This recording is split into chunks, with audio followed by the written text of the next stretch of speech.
शुरू करें।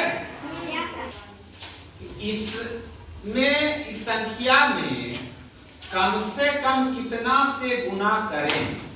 सवाल को ध्यान से समझना। सवाल बनाने से ज्यादा महत्वपूर्ण है कि सवाल को समझो क्या कहना चाह रहा है। 252 में कम से कम कितना से गुना करें ताकि यह पूर्ण वर्ग के रूप में आ जाए।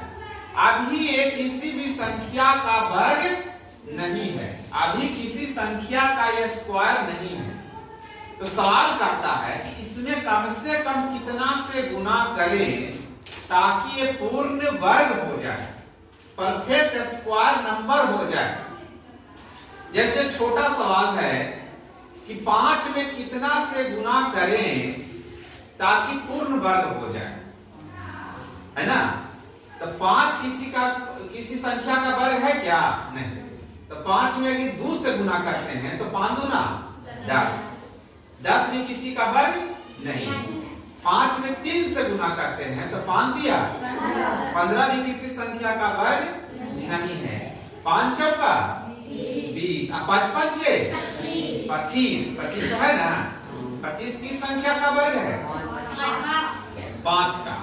जैसे और उदाहरण समझ लो कि 8 में कम से कम कितना से गुना करें ताकि पूर्ण वर्ग हो जाए। तो हम देखेंगे कि 8 से कम 8 पूर्ण वर्ग नहीं है। 8 दूना 16। 16 क्या पूर्ण वर्ग है? किसका स्क्वायर है? 4 का। तो उसी प्रकार 4 का उसी प्रकार से 252 अभी बड़ा संख्या है। सुनो, 252 में कम से कम कितना से गुना करें।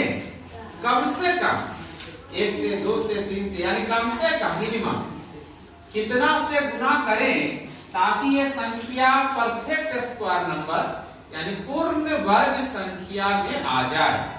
अभी ये किसी संख्या का वर्ग नहीं है। अभी कैसे है बताओ?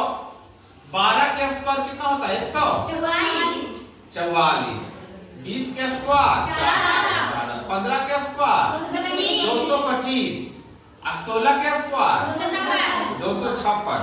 तो आप समझो कि 15 का स्क्वायर में भी ये नहीं है और 16 का स्क्वायर में भी नहीं है। तो सवाल है कि इसमें कम से कम कितना से गुना करें, जोड़े नहीं, कितना से गुना करें ताकि ये परफेक्ट स्क्वायर नंबर हो जाए।